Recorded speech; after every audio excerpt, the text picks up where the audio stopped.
Forum. Forum FM. Radio Forum FM 105.8. Soyez les bienvenus à la radio Forum FM. Nous vous remercions, nos auditrices et auditeurs. Radio des droits de l'homme au service des auditeurs. Radio Forum FM, accueille les hospitaliers. C'est votre chasse et vous aime bien. Droits de l'homme, c'est votre radio. Soyez à l'écoute aux émissions de droits de l'homme. La tribune des leaders est l'espace des citoyens responsables des partis ou groupements politiques, des syndicats, des associations, des corporations ainsi que des mutuelles.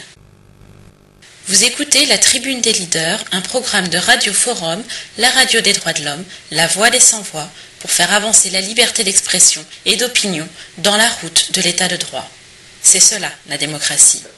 Alors finalement, si à vous entendre, vous n'êtes pas du tout d'accord de ce qui s'est passé à Sibiti, au soi-disant dialogue de Sibiti. Eh oui, je voulais profiter de l'occasion pour vous dire qu'en décembre, nous avons organisé un meeting à Paris qui avait pour thème non au dialogue à la sauce PCT.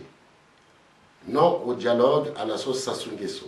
C'était le thème de notre meeting le 13 décembre à Paris. Voilà. Mais quand tu dis nous, il faudrait peut-être plus spécifier pour nos auditeurs. Qu'il s'agissait bien du dialogue, du meeting organisé par les Assises nationales du Congo. Et les forces vives. Et les forces vives de l'extérieur. C'est important, je pense. Et le débat national actuel est-il à la hauteur des enjeux politiques que pose la fin du mandat du président Sassou? Monsieur Benjamin Togamani. Mais pour répondre à cette question, il faut déjà qu'on puisse définir quels sont les véritables enjeux actuels qui sont en train de se poser, avant de savoir si ce que pose l'opposition, ce que pose le pouvoir, répond et en phase avec les véritables enjeux qui sont en train de se poser à l'heure actuelle. Je vais, encore une fois, descendre à un niveau tout à fait de tous les jours, parce que c'est cela, nous sommes en train de parler, non pas seulement pour la classe politique, nous sommes en train de parler pour le Congolais lambda, pour expliquer, pour mettre ce Congolais justement dans toute la dynamique que nous voulons créer à l'heure actuelle. Pour les populations, le problème se pose en quels termes? Les populations veulent être heureuses. Elles estiment quand même que le Congo, après avoir eu 15 ans de prospérité par rapport aux rentrées pétrolières, avait le droit quand même de proposer à son peuple quelque chose de digne. Or, à l'heure actuelle, sans que je lance dans une litanie qui finalement est devenue habituelle au niveau de Brazzaville, le peuple se rend compte que le peuple n'a rien.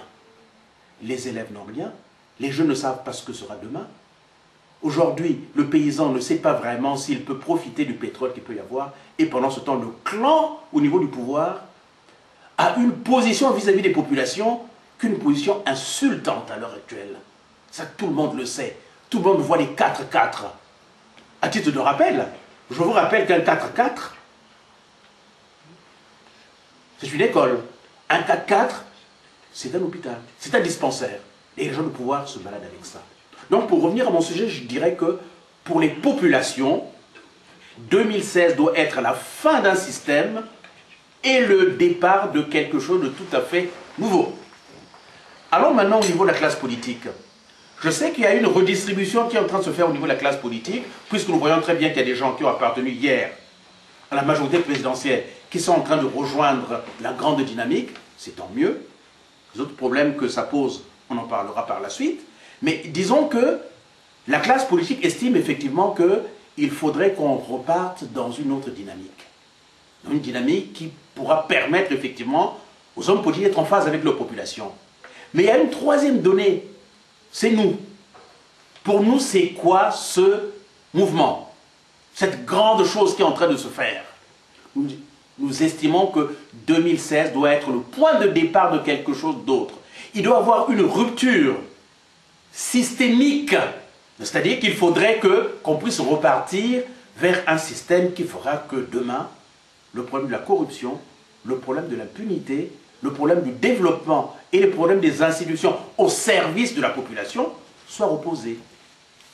Donc voilà en fait les trois données qui sont importantes pour les populations, pour les hommes politiques et pour même pour la diaspora, les grands enjeux posés par 2016. Maintenant, est-ce que les hommes politiques, tels que nous sommes en train de le faire, répondent à cette question? C'est un autre problème. Monsieur Lessimaïkou. Oui, j'aimerais dire sur 2016, pour votre part, c'est souvent, on a la coutume de dire que 2016 doit être un moment où une parenthèse doit se fermer. Laquelle parenthèse a commencé le 15 octobre 1997. C'est-à-dire la parenthèse d'un régime d'exception. On a souvent perdu de vue que l'accession de M. Sassou Nguesso au pouvoir en 1997 s'est réalisée en violation de la Constitution du 15 mars 1992. Rien, en tout cas rien, ne permettait à Sassou Nguesso de prendre le pouvoir, même s'il sortait victorieux d'une guerre. Il y avait des institutions établies. Et cette constitution de 92 disait que quiconque prendra le pouvoir par la force s'exposait à la résistance du peuple. Et on peut faire un rapprochement. Le peuple congolais a entendu parler de Pinochet. Il y a beaucoup de similitudes entre le cas du Congo et celui de Pinochet, de Sassou et Pinochet. 17 ans de service. 17 ans de prise de pouvoir par la force. Mais à l'issue du régime de Pinochet, ça a été qualifié d'un régime d'exception. Et ça s'est arrêté. Lorsque ce type de régime d'exception meurt, on va vers un autre modèle, un autre ordre juridique. Et normalement, on doit revenir à l'ordre ancien. Donc on peut penser que 2016, qui est le point véritable, le point de rupture, comme disait tout à l'heure Benjamin, le véritable point de retour pour les Congolais, parce que 2016, c'est avant tout quoi?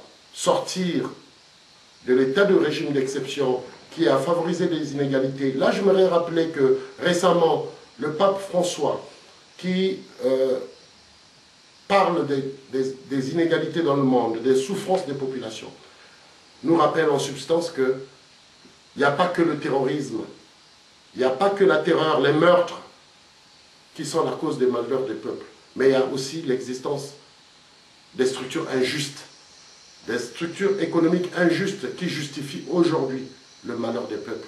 Alors, ce qu'on peut retenir de 2016, c'est que nous sommes à la croisée de l'histoire du Congo, parce que pour la première fois, nous avons un régime qui va finir, naturellement.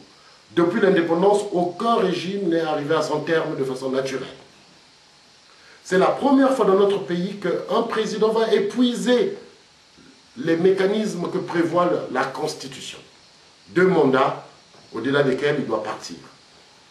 Et donc, voilà pourquoi nous disons, cette Constitution, même si nous ne l'aimons pas, nous ne l'avons pas aimée, mais nous l'avons appliquée, nous l'avons respectée. Aujourd'hui, 2016 est un moment de rupture. Il s'agit donc désormais, pour les Congolais, de retrouver le chemin de la cohésion nationale, le chemin du redressement national, mais également un grand rendez-vous historique parce que le Congo n'ira pas plus loin s'il n'y a pas eu entre les Congolais une nouvelle rencontre. Moi, souvent je dis, une deuxième conférence nationale qui va achever la conférence nationale, la première de 1991. Il faut que les Congolais se retrouvent parce que 2016, c'est aussi le moment où on pourra retrouver les enseignements de Mandela, se tendre la main, mais après, vérité, justice, réconciliation. On doit comprendre, on ne peut plus faire du recyclage de la classe politique, comme ce fut le cas en 91, 92. L'après Sassou doit représenter un nouveau destin. Selon les dires du président de la République le 15 août, il nous a parlé de la paix. Est-ce que sans lui, il n'y aurait pas de paix au Congo? Je vous pose cette question.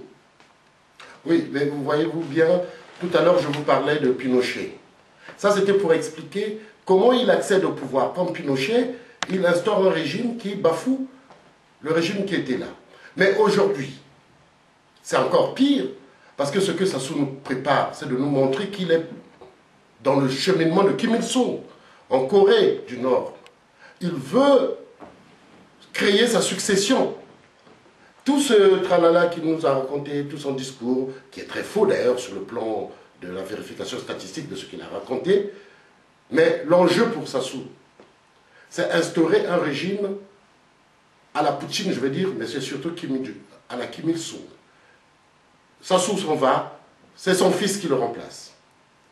Au cas où son fils n'est pas capable de le remplacer, c'est quelqu'un des siens qui le remplace, et lui, il manœuvre en étant toujours, en fait, le tenancier principal du pouvoir. C'est pourquoi, d'ailleurs, il a organisé le pays dans ce sens.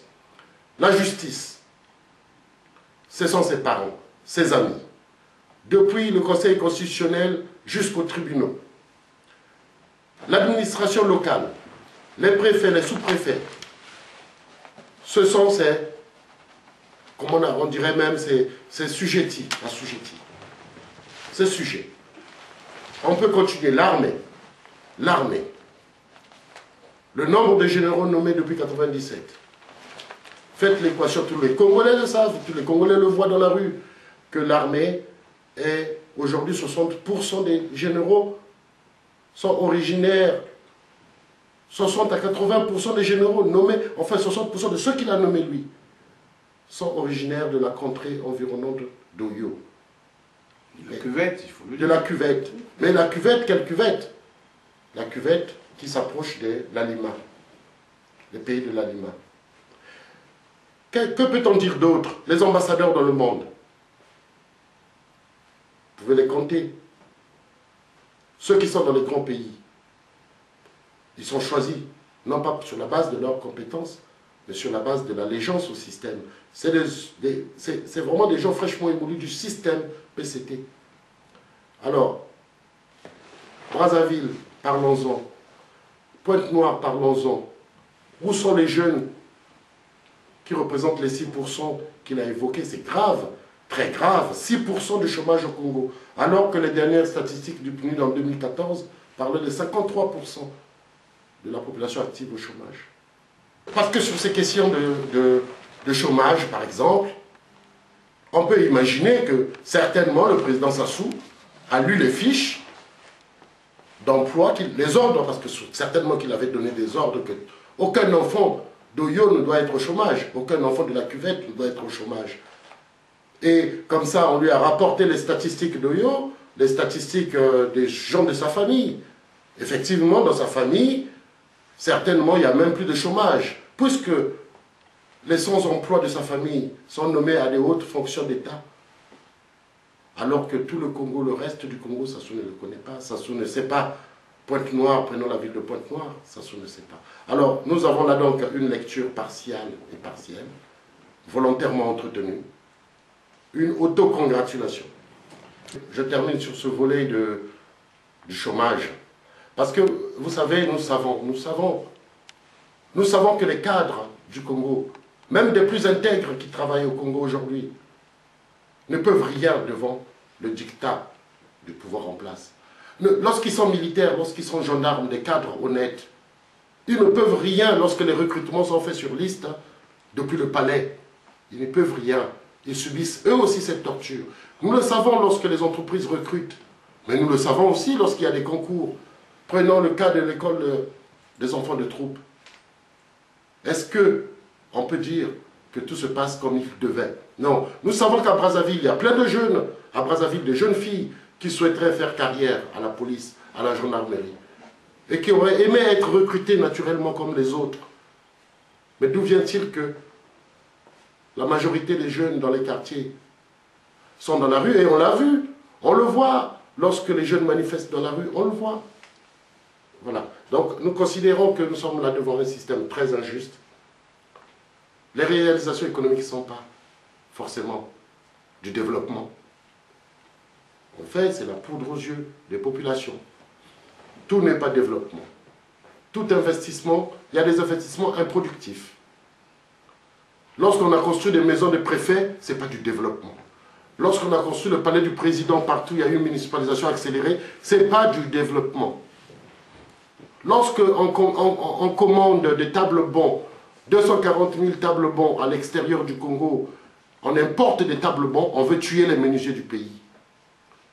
Parce que les menuisiers du pays qui auraient pu avoir là une source de revenus, vont pas l'avoir. Mais c'est fait exprès parce qu'on ne veut pas que les populations, les vraies, soient bénéficiaires du progrès, soient bénéficiaires de la manne du pays. Et on peut en parler longtemps, mais ça se résume à un seul mot, Sassou doit partir.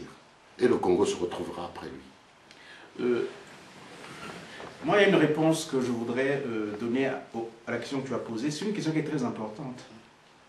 La fameuse question de la paix. Bon, la première chose que nous pouvons affirmer, ça tout le monde le sait, la paix, ce n'est pas seulement une situation de non-guerre. Ça s'appelle la paix des cimetières. La première affirmation que je veux faire à Sassou qui nous dit que c'est le seul homme qui peut garantir la paix.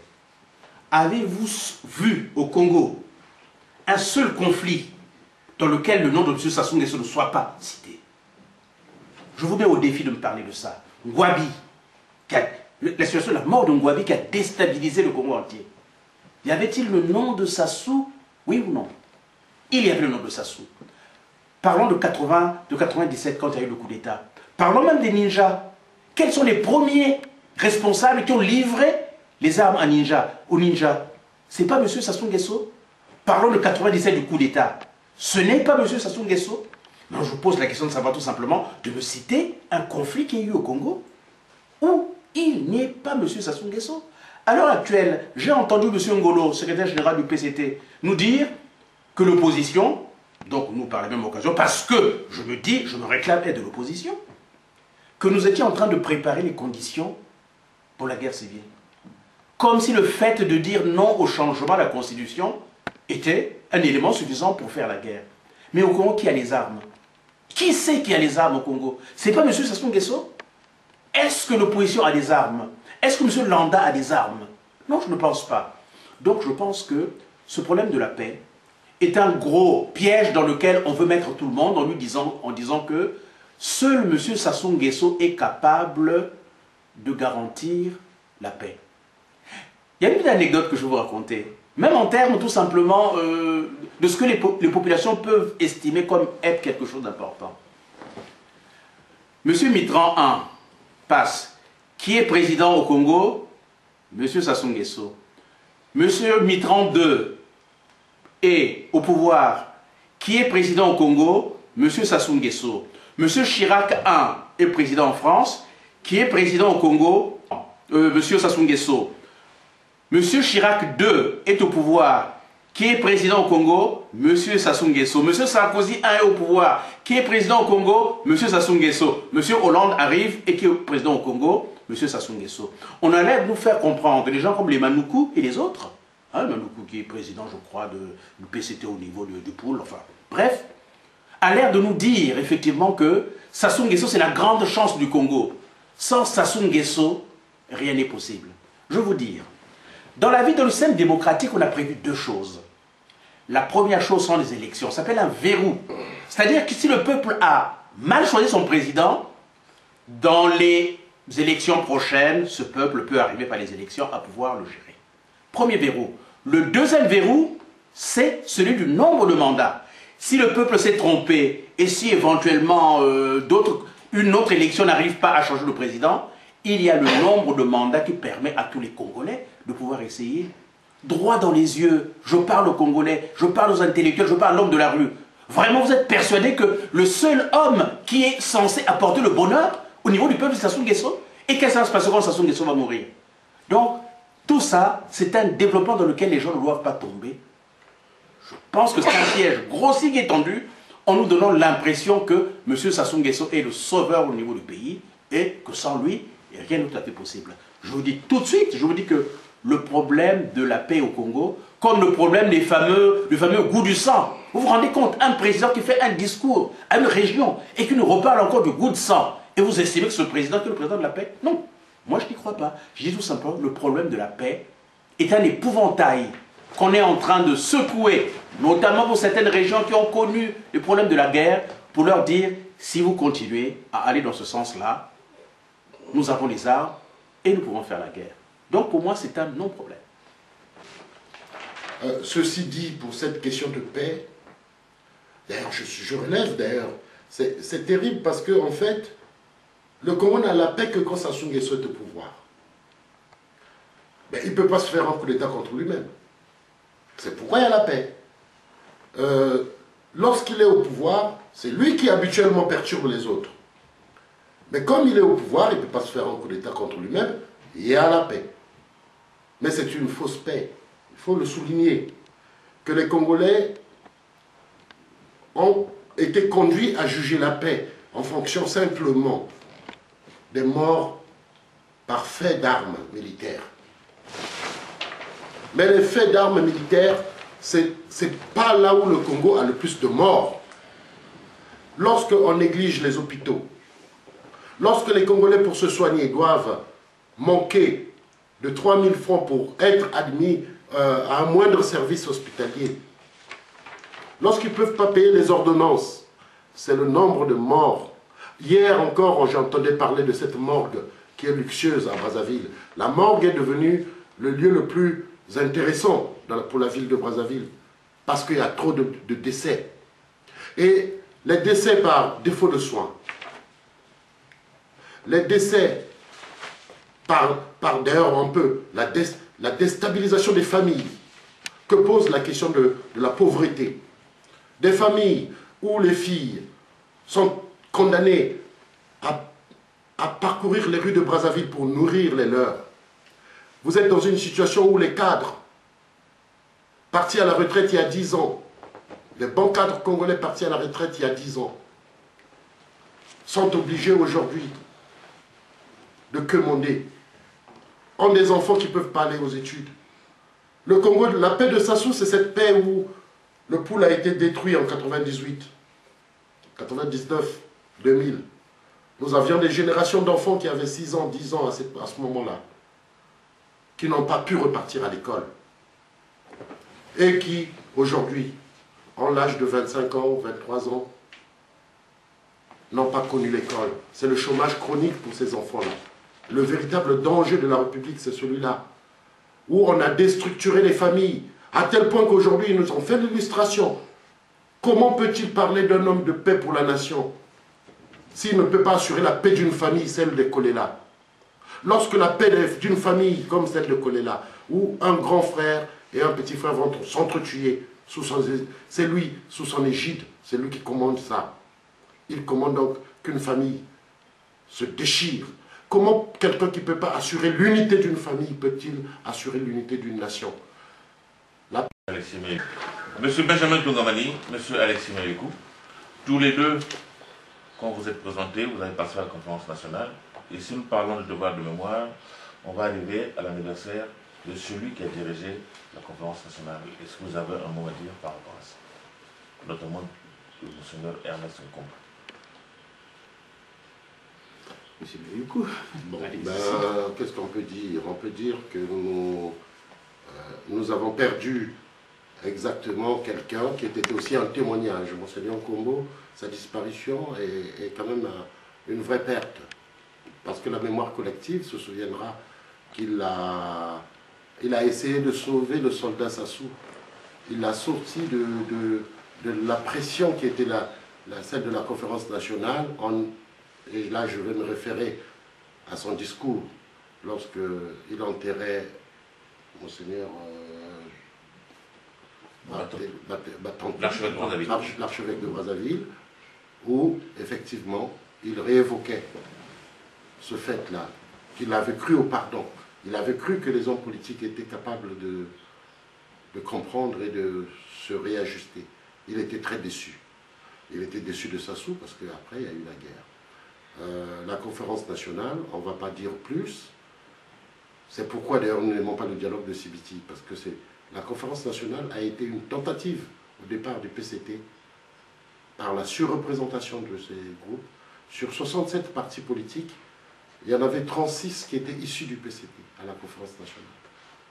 Et on pouvait dire autant pour les associations. Mais heureusement qu'à cette date-là, on avait encore une génération d'hommes et de femmes, de Congolais, qui avaient commencé le militantisme dans les années 70 et qui a su honorer sa sortie de la vie politique pour certains, ou encore la consolidation de l'action politique pour bien d'autres. Voilà ce que je peux dire pour la conférence nationale. C'est un miroir qui nous guide encore aujourd'hui. Monsieur Benjamin Tongabani. Je remercie notre ami, M. Miayoukou, de nous faire ce témoignage. Il est très important. Il est très important qu'il y ait des gens qui puissent témoigner encore de phénomènes qui ont été importants, comme la conférence nationale. C'est un carrefour qui est très intéressant. Bon, le problème maintenant, c'est de savoir en quoi est-ce que cette conférence a été intéressante. Ce carrefour a été très intéressant. Vous l'avez dit tout à l'heure, hein, les mots-clés sont sortis. Le devoir de mémoire.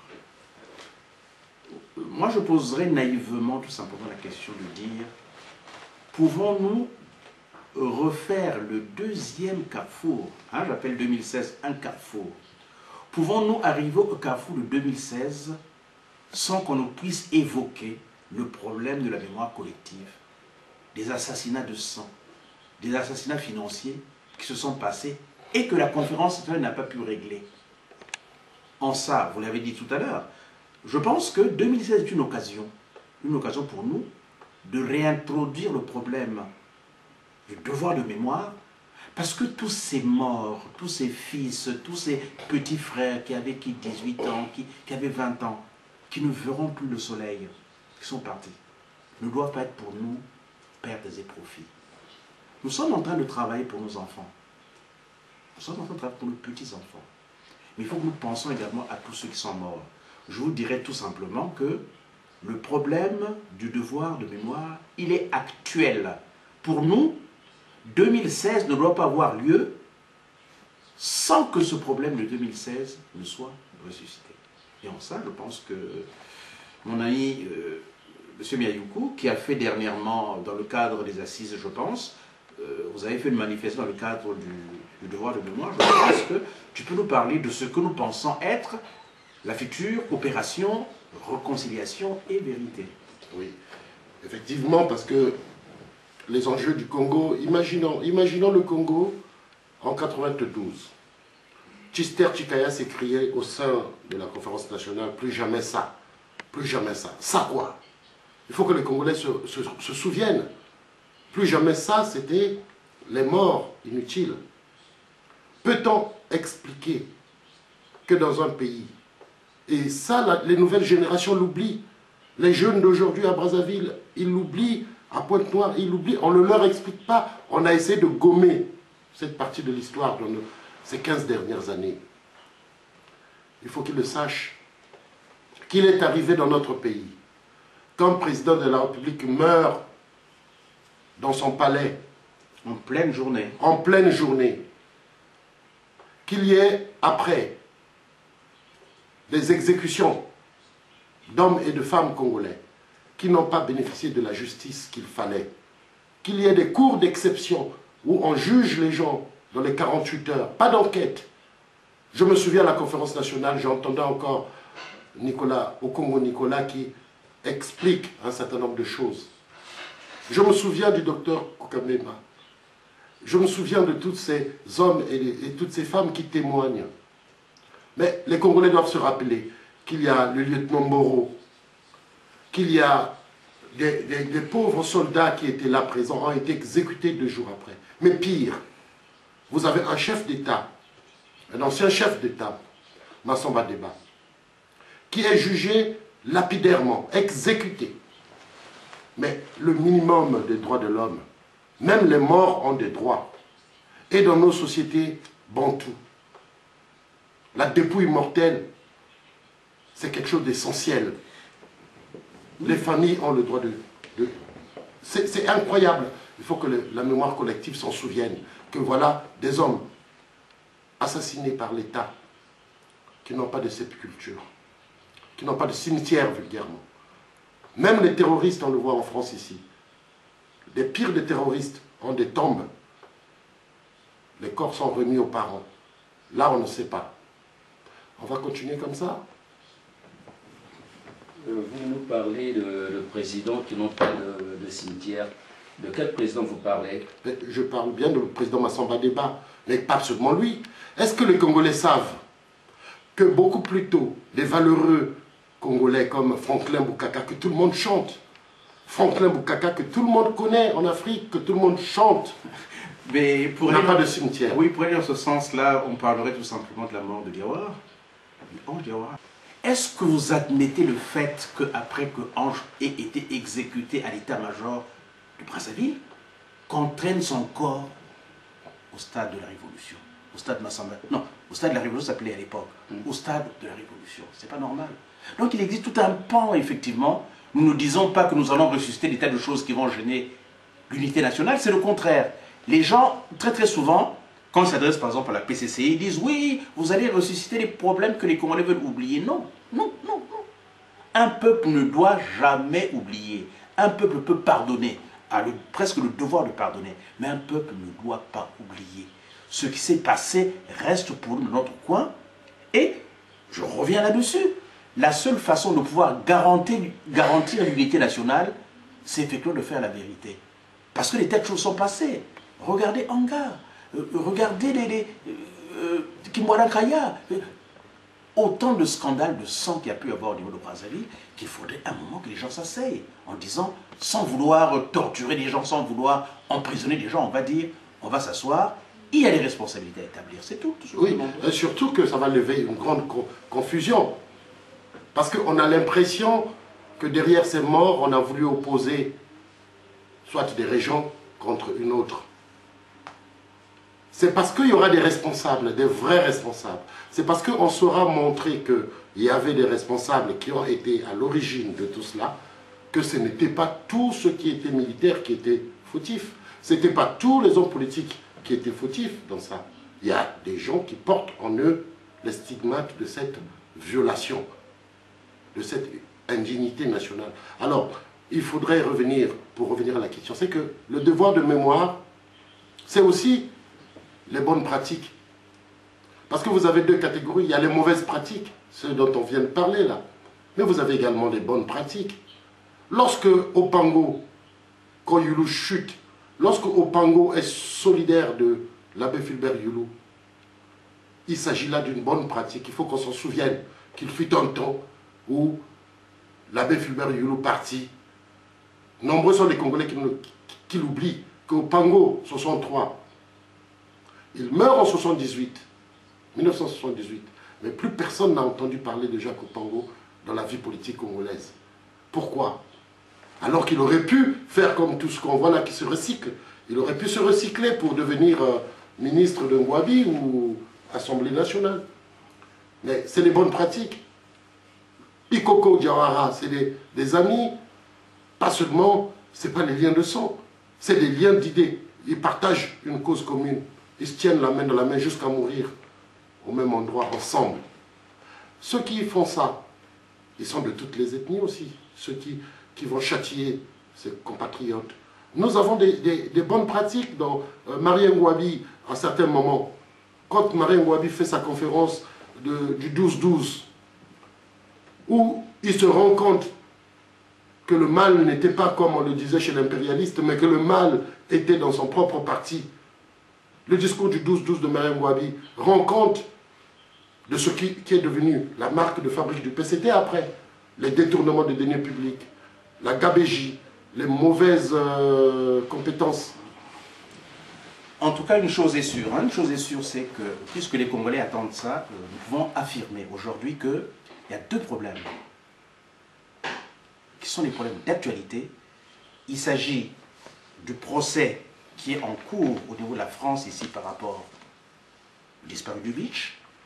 Le deuxième procès, celui des biens mal acquis. On va en parler. Voilà. On va y revenir. Ces procès continueront. Bon, je vous laisse la parole. On va en parler. Pas la...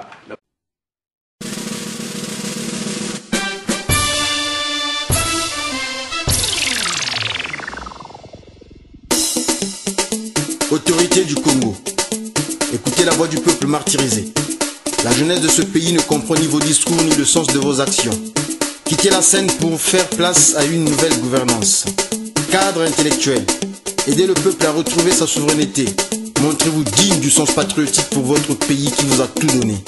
Officiers, hommes de troupe, respectez la liberté d'expression du peuple souverain en défendant les valeurs républicaines et l'intérêt supérieur de la nation. Jeunesse, Prends conscience de ta responsabilité pour ton avenir, car il dépend de toi par ton engagement. Lève-toi maintenant que se décide le Congo de demain et impose ton avis. Peuple, toi le souverain primaire, rassemble tes filles et tes fils dans l'unité et la concorde pour que seul triomphe la paix, la démocratie et le bonheur de tous.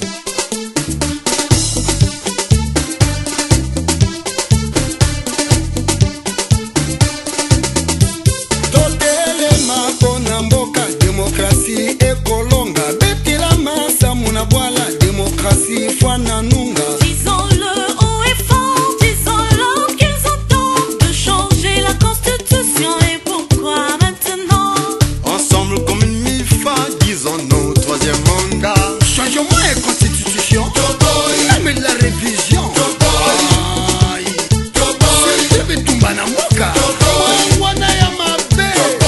Troisième mandat, jamais, jamais, jamais. Préservons nos acquis, défendons la démocratie. Sur nos lois, on s'appuie, il ne faut pas les modifier. Accepter, c'est reculer, accepter, c'est regresser. Le Congo doit avancer, on ne peut pas le négocier. Ensemble comme une MIFA, disons nos troisième mandat. Aïe, la manipulation, la tricherie, aïe, Mbokoyo, sur TV Tumbana Moka, Mwana Yamabe, troisième mandat, jamais, jamais, jamais. Peuple Zayonanga, peuple Kenge na Mundu. Peuple Zayonanga, peuple Kenge na Mundu. Modification, changement, disons nos restons vigilants.